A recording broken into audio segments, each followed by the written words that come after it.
People were dying across Birmingham, and no one knew why. It started in the summer of 2023. Firefighters gunned down. A young couple shot to death, including their unborn child on Valentine's Day. A man killed outside his work. Then the scale shifted.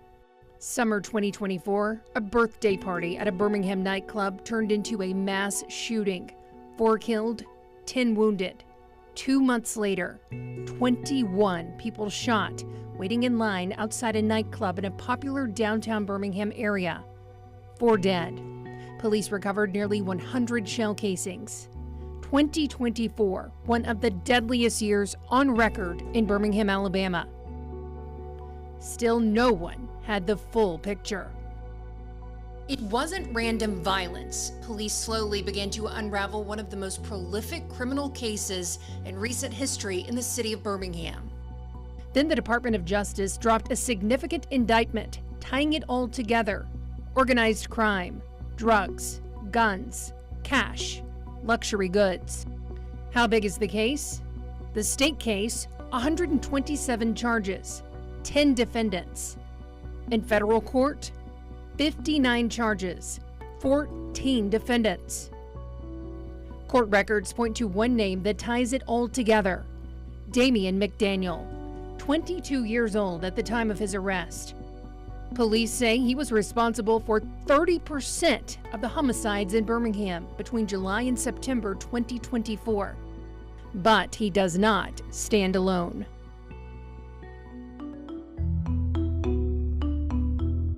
This is 6 on Your Side Investigates. Each week we take you inside a local court case and inside the courtroom with original interviews, data, court records, and no speculation.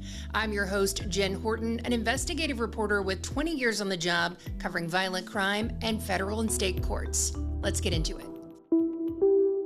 This is a lot of information, and I want to break it down for you in layers. And we're going to start at the center of the case with Damian McDaniel. 23 years old. Federal prosecutors call him the organization's primary enforcer of violence and homicides. He's charged with killing 18 people. The state is seeking the death penalty. Then 3 men prosecutors allege were leaders of the criminal organization face state and federal charges. Eddie Jerry Jones, 47 years old, from Fairfield. Federal prosecutors say he ran the operation. His nickname in court documents? Boss.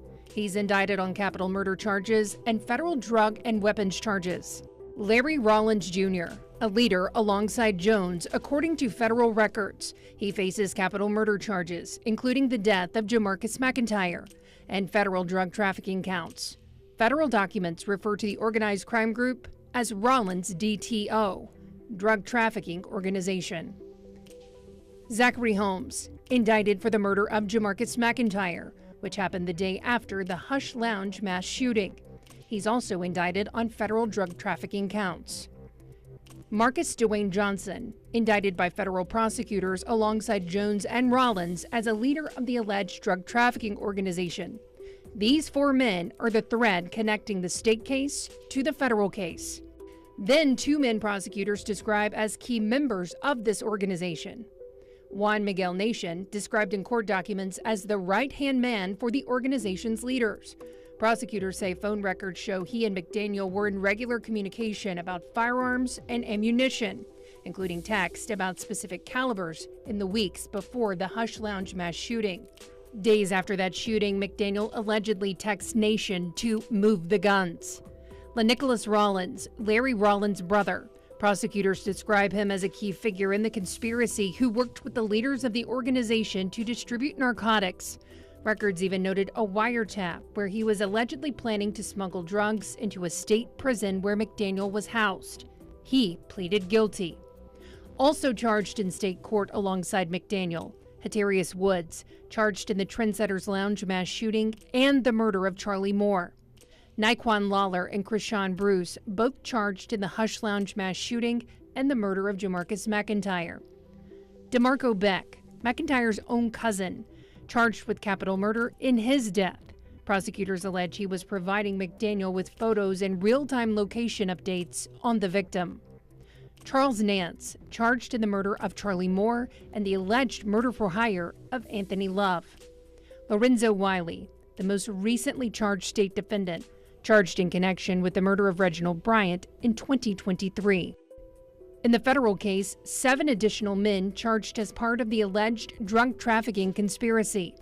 Juan Pierre Nation, Demetrius Pryor, Devontae McKinney, Samuel Gully, Cordero Reed, David Will Jones, and Marcus Bogus, all charged with conspiracy to distribute methamphetamine, fentanyl, cocaine, heroin, and marijuana. Nearly all of these men have pleaded guilty in the federal case. In total, 24 defendants, all of them accused. All of the state defendants have pleaded not guilty to all counts. It's an honor to bring in my esteemed colleague, Morgan Hightower. Morgan, you've helped shape our coverage since day one. You've especially been integral in looking at the federal filings in this case involving the drug trafficking organization. What stood out to you initially when these filings started to come down? Well, it really was starting to answer a lot of questions that we had about this investigation, because we were covering it for more than a year at this point. Who is Damian McDaniel, and why is he doing what officers say that he is doing? And this federal filing really answered a lot of questions. One thing that really stood out, though, was just the scale of this operation that federal prosecutors say was happening in our city for a period of years. There's 14 defendants, 52 counts, and they're calling this a violent drug trafficking ring. And Damian McDaniel, they say, played a role in this operation. And it had nothing to do with the shootings and homicides that are being charged in state court. Well, prosecutors do not name Damian McDaniel as a suspect in this case, but they do name him in a brief when they were trying to get all of the defendants to be held in custody as this case moves through the federal case or the federal court system. And Damian McDaniel is named as the enforcer of this operation. Federal prosecutors say that he was the person who was the primary enforcer for violence and homicides, and that this alleged drug trafficking operation was willing to do whatever it needed to meet its goals, and that McDaniel was the one who did that. So much of the information that we got was from 2 different briefs. It was obviously the indictment where these defendants are charged, and then, as you mentioned, the motion for detention. And they were able to pull back the curtain for us by listing information from wiretaps and text messages. Give us a little bit more color about what was going on there and how that helped us connect a lot of the dots. Well, there are so many things that were revealed, prosecutors say, through that document when they're giving us just a glimpse of some of the wiretapping that they were doing. And it was happening before those arrests. And then there's even conversations after these suspects have been in custody through jail recordings and then text messages as the crimes were going on, according to investigators. So one of the things that really was a big moment for us in the newsroom as we're covering this is an alleged conversation between Eddie Jerry Jones, who they call one of the leaders of this violent drug trafficking group, and Damian McDaniel. And that's, of course, when they're talking about firefighter Jordan Melton. And in that case, they are talking about, prosecutors say, or speculating why McDaniel could possibly be a suspect in that case, because they say the gun was hidden. So that was something where we really started to pay attention to, okay, what is going on? How has this drug trafficking, this alleged operation, played a role in all of the homicides that have happened for the past 14 months in Birmingham? Some things started to kind of come together when you're looking at a motive. That's what prosecutors are trying to lay out here, it seems. They mentioned a lot about the violence involved in this drug trafficking organization. Another thing that caught our eye, I remember the day it was filed, was also that they were talking about trying to harm state detectives investigating these homicides. Yes, Eddie Jerry Jones, again, the alleged leader of this group. After one of the state hearings, he is talking to an unnamed person in one of the filings and is asking to identify who the detectives are in the state homicide cases. And then federal prosecutors say once the detective is identified, it's over with. And so the federal investigators took that as a direct threat, and they say in the filing they took immediate action to get that detective and witnesses more protection because they believe that these are very dangerous individuals. In terms of these wiretaps, they've been going on for quite some time. And one thing that was stunning to me is it didn't stop once these people were arrested. In the state case, in fact, they seem to be talking even more. That's one thing prosecutors are saying, is that the operation continued even when some of the big players were in custody. There's one person, Cordero Reed, who was in ADOC custody this entire time, and there are conversations federal prosecutors say that they were listening to between him and Eddie Jerry Jones, talking about getting drugs, potentially, is what prosecutors think they were talking about and the language they were using, into the state prison. And so continuing their operation, they're alleging, within the walls of the prison.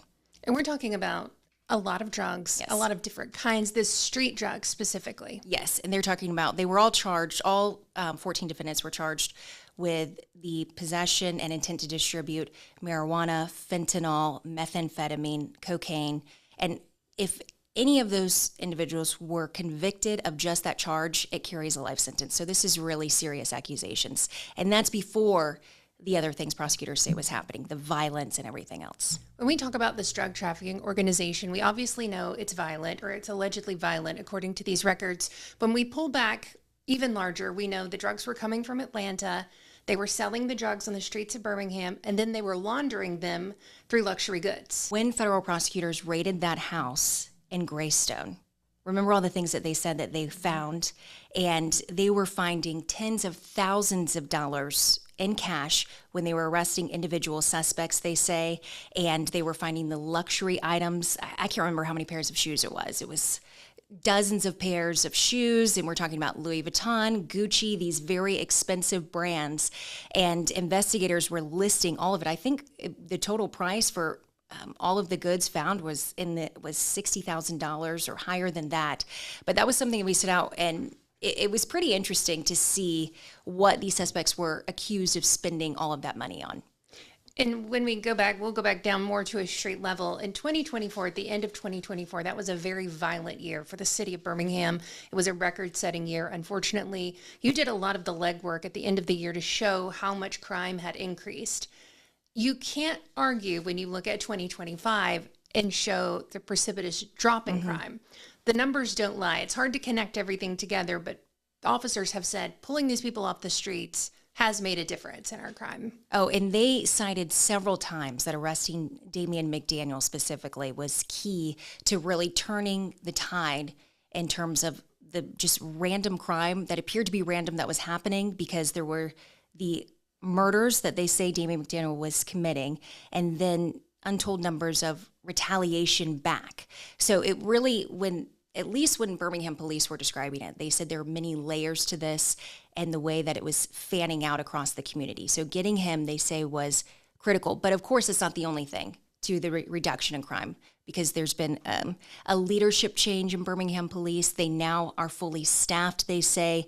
There's been more emphasis on community policing and working with young people. So there's a lot of things that they have done to get those numbers down, but they said themselves that getting Damian McDaniel in custody was critical to starting to change what was happening in Birmingham. We appreciate your information and your knowledge and your expertise on this case. Thanks for being here. Thank you. Before we go any further, we want to acknowledge the people in the case, the victims. These are people. They are not cases. They are not charges. 18 lives, including an unborn child. Jordan Melton, a Birmingham firefighter, killed in the summer of 2023. He was scheduled to testify in a court case. Attorneys say that's why he died. Reginald Bryant, killed in 2023. Mia Nixon, January of 24. Angela Webster and Christopher Norris on a Valentine's Day date in February 2024. She was pregnant. They were found shot to death in their car. Their unborn child died with them. Anthony Love Jr., killed in April 2024 outside his job. Prosecutors say his death was a murder for hire. Then July 13th, 2024, a birthday celebration at Trendsetters Lounge. Markeisha Gettings, Stevie McGee, Angela Weatherspoon, Loranda Sanderson, all killed. August 13th, 2024, Charlie Moore, killed during an alleged burglary. September 19th, 24, Deontrinette Brown. 2 days later, September 21st, 2024, Hush Lounge, 5 Points South.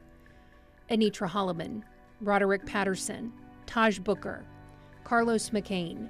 4 more people standing in line outside a club on a Saturday night. The next day, September 22nd, Jamarcus McIntyre, killed less than 24 hours after the Hush Lounge mass shooting. Prosecutors say it was a contract killing. 18 people. Jefferson County District Attorney Danny Carr told WBRC, quote, "These are cases. They are not simple cases. They are all intertwined. At some point, we'll get the opportunity to present these cases and hopefully hold them accountable." I'm honored to bring in Bria Chapman, WBRC reporter, and someone who's been at the tip of the spear since all this started. Bria, you had started piecing a lot of this together before police put anything on the record. When did things start to click for you with this? So, initially after Hush, we were all just so shocked by that, really devastated by it. And then weeks began to go by, right? Like, it took a while before we could figure out who was the shooter, who suspects were. And I'm from Birmingham, so I started having conversations with people that I know, personally, but also I was talking to a lot of people in law enforcement and just taking little tidbits here and there. And I was able to piece together some things, but of course, nothing was on the record. And then I want to say the day they announced the arrest for Hush, in the newsroom, we were having conversations and I was looking up things. I saw they had made arrests and certain people had charges and things. And I'm like, wait a minute, who is this? What does this person have to do with this? And then maybe a few hours after us having those conversations, this press conference happens. And we find out not only is this person accused of being the shooter in Hush, where 4 people died, 17 injured, but also earlier that same week, they're accused of killing a woman. Then the next day after the Hush shooting, he's accused of killing a man. He's one of 4 people, however many people, accused of killing a man the next day after a huge mass shooting. So it just was a lot going on, a lot of information, but a lot of it allegedly seems like it may be a little truth to it. And just taking people back, this is how the sausage is made. We have people that check in our newsroom every single day, the people that are arrested. So when you say people were popping up, that's what we're talking about. We're monitoring the jail website for Jefferson County. People started popping up. You've got incredible sources. Yeah. Your sourcing on this case has been phenomenal. And I remember that day in the newsroom when everything started to click.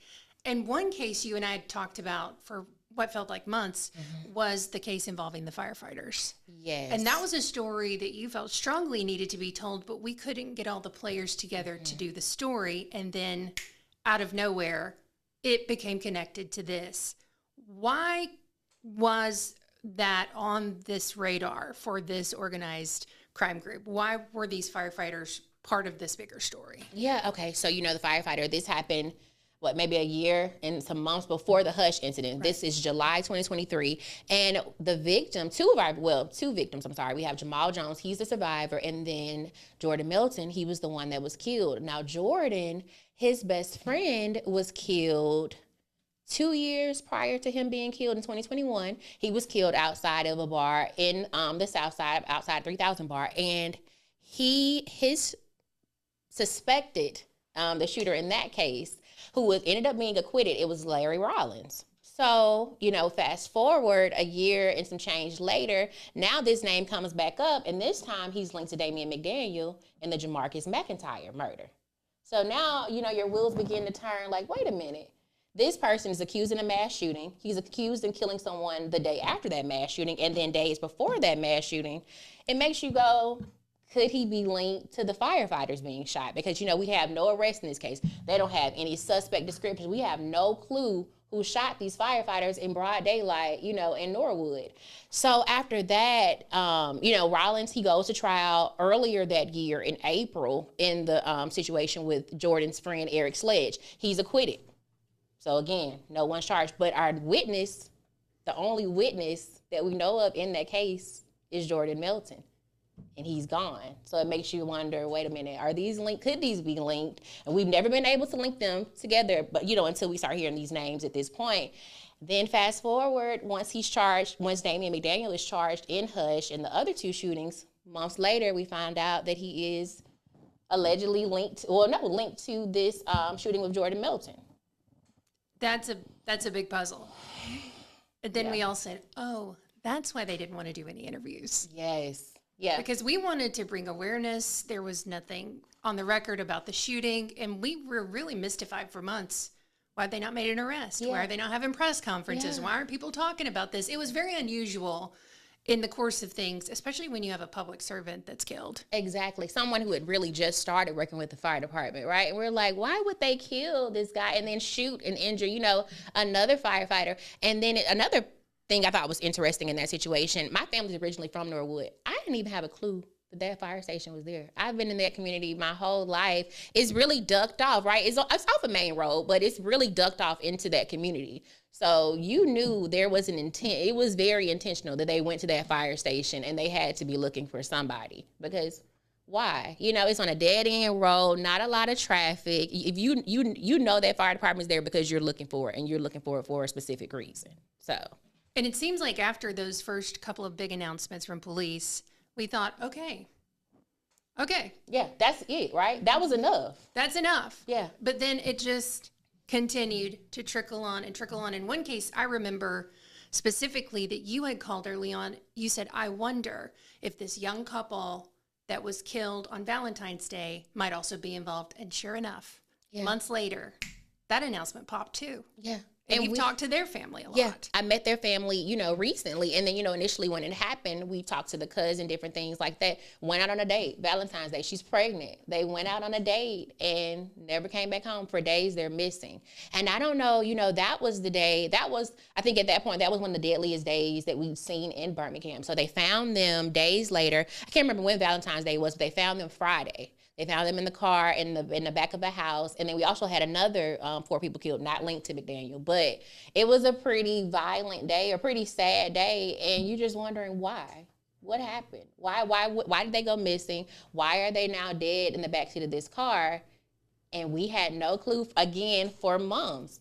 I want to say we didn't find out about that maybe until the beginning of 2025, or at least the end of 2024. So that was in February. It seemed like a good stretch. Yeah, we went a good stretch not knowing who killed these people. Right. And then they just continued. And now we've had some time since there's been an announcement, but it almost seems like now, for the longest, after we got in that pattern, we would go, oh goodness, this is another homicide. I wonder if it's connected, because for the longest, that was the pattern we were reporting. Yeah.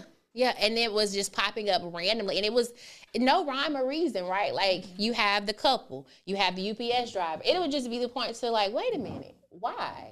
Who are these people? Why are these people being targeted, or why are they being killed? Because it's all just different players, and we don't know. I feel like we still don't know why. What's the connection?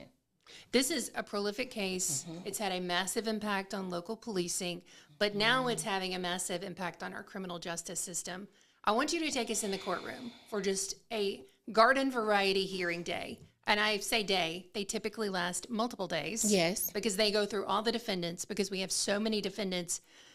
Paint a picture for us, what it looks like, how the room feels, the security, the judge. Walk us through it. It's intense. It's very intense. So you walk into the courtroom, and like you said, there's so many defendants, and you come in, and there's the presence of, Jefferson County deputies. They're surrounding the courtroom, and having so many defendants, so many cases, a lot of family members are here. Family members maybe for the defendants, but also family members for those victims. We have dozens of victims, in these cases, survivors, and then some that passed away. It's intense, so much so a lot of times it wasn't enough room in the courtroom. People were standing outside, and then times may get mixed up because of different reasons, trying to get them in and out. But people may be here. I've heard or seen where there was a situation where the bailiff has to come out and say, are you here for the mass shooting this place? Or are you here for that mass shooting? Or who's here for this? Swapping people in and out because there's no room. And you see people, distraught, seeing these defendants walk in and their loved one's gone, right? Their loved one was taken allegedly by these people. It's sad. And a lot of times people can't stay in that courtroom. When they walk in, they're having to leave, or, they're disgusted, or they get upset. It's just very intense and a really heartbreaking situation. And these defendants have not been out of jail since they were arrested. They do not have bail. And almost every single defendant they bring in, you could see they turn around and they canvass the room looking to see who's there. Yeah. I mean, this is so immediately personal. Not only are they looking for their family, but they see the victims' families as well. Yeah. They normally have T-shirts on, buttons. I mean, you can't mistake what's happening. It's very intense. Yeah, it is very intense. And what's one of the saddest parts of it is how connected some of these people are, right? Like I have a situation where I've interviewed some of the victims from the Trendsetters shooting. Well, that person works with Mia, one of our other victims. Their dad, that victim sister works with the dad. They're just coworkers. Who knew my coworker and I would be linked because I lost my brother. He lost his daughter to allegedly the same person. It's just crazy when you meet these people and you're like, wait a minute, you knew them, or I made somebody know someone from someone else. They lost somebody allegedly because of this person. So it's just crazy when you're in that courtroom and you see so many people. You're like, wait a minute, you're connected to this too, or you know something about this too. So that's very sad. The other thing that's been striking to me about your stories is the depth of grief, because I feel like there's been a couple of folks that you've interviewed that say, I've lost my son, but 2 years ago I lost my daughter, or, I lost my daughter's cousin. And, I mean, it's there, like you said, it's connected, but also so many of these people that are grieving, this is not their first significant loss to violence in this city. Yeah. And that, again, that's the heartbreaking part, right? One of the people, I said the Deadliest day with the couple that was killed. And then we had the other quadruple shooting, our first quadruple shooting for that year, not connected to McDaniel, right? But one of the victims in that shooting, two of the victims in that shooting are cousins. Well, fast forward in July, another cousin is killed. So you have 3 siblings who buried their children because of violence in 2024. And then some of them, that wasn't their first instance with that. The sister that I interviewed who's connected to Trendsetters, that was her cousin, that 2 of her cousins killed in February. Now she lost her brother. Her baby brother died in a motorcycle accident. So now she's the only child. Her mom went from 3 children to 1. So just, and another woman. Staggering. Yeah. Yeah. That's staggering. We logistically are having a hard time figuring out what these cases will look like. And the one thing that also stuck with me when you were in court, I think 2 weeks ago or so, the defendant's attorney asked for it to be set 2028, 2029. And I think I remember you saying there was an audible gasp in the courtroom. They were pissed. So many family members that were there that day. I want to say the McIntyre family was there, as well as the 2 victims from the couple from Valentine's Day. They were audibly, they expressed themselves so much so that the judge was like, hey, we can't have an outburst like that in the courtroom. But they were not going for, even she said it would be against my religion to schedule these cases that far away. Yeah. 2 years away. They were asking for 2+ years for these cases to be scheduled, and they were not happy, and they expressed that. And a note on the Judge Shonda Owen, she has really tried to keep this on track. She's been a stickler about time, but there's a lot of things that are outside her wheelhouse. She can't control how fast evidence is processed. Yeah. These mental evaluations that are statutorily required, they have to happen. They don't always happen on the quickest time code there, but we think the first case may go to trial in January of 2027. Still, that's 3+ years from the incident. When it happened. Yeah, true. And that case may go to trial first because that's the one they said they have all the evidence is done with it in that case. And that's why they feel like that one should go ahead and be first, because like you said, it's a lot of processing that's still happening, understandably, because it's so many other cases. So that is the one they feel like everything is set. Let's go ahead and try this one as early as we can. But like you said, getting those mental health evaluations done, talking to doctors, talking to witnesses. It's a lot of things that his defense attorneys express. They're on somebody else's time. They're on those doctors' time. They're on, if they want to go talk to school teachers, or if they want to talk to family members that know this person and can attest to the type of person that he was, who he was as a child, things like that. Scheduling that, they said that's not easy, and it takes time. So. This is for one person in one case, and this would be the Jamarcus McIntyre case. He was killed the day after the Hush shooting. Yes. And then theoretically, they could go into the Trendsetters cases after that in terms of trial. Yeah, that was the original plan, for Trendsetters to be first. So that is what we're thinking will happen next. But again, just based on the timing, getting that information back, getting the DNA back, all those things being done. We all have a lot of questions. As we wrap, what are some of your big questions that you still have, if you have any? The biggest thing, why? Why? Just why the need for so much violence? If there is a connection, what is it? Right? Dozens of people have been killed. Dozens of people's lives have been changed, injured for their injuries, or they lost their family members. what would have happened had he not been arrested? You know, we've noticed a different trend, a decrease in violence, right? You know, Precipitous decline. Yeah. Right. So what would have happened? You know, will we ever know why? Yeah. Those are just a lot of questions. I'm sure a lot of families have questions like that. Why? And hopefully once these trials start happening, we've not had any deep evidentiary hearings to start to learn. So hopefully once the trials start happening, we'll be able to answer a lot of these questions because the impact of these cases is very broad. Yeah. We thank you for your expertise. Bria, you have been so good. You've been on top of this, and you've been a huge resource for the community as we've all tried to make sense for this too. Damian McDaniel will stand trial for the death of Jamarcus McIntyre. He was killed the day after the Hush Lounge mass shooting. Then we expect the cases involving trendsetters to be tried next. If this is the kind of reporting that matters to you, please subscribe. We don't want you to miss anything. And if you have any questions or any cases that you want us to cover involving state or federal courts or any questions about the criminal justice system, please email them to me directly, jennifer.horton@wbrc.com. Please flag the subject line for podcast so I'll make sure that I get it, and we'll report those answers back right here on this podcast. Thanks for being here. We'll see you back here next week. Bye for now.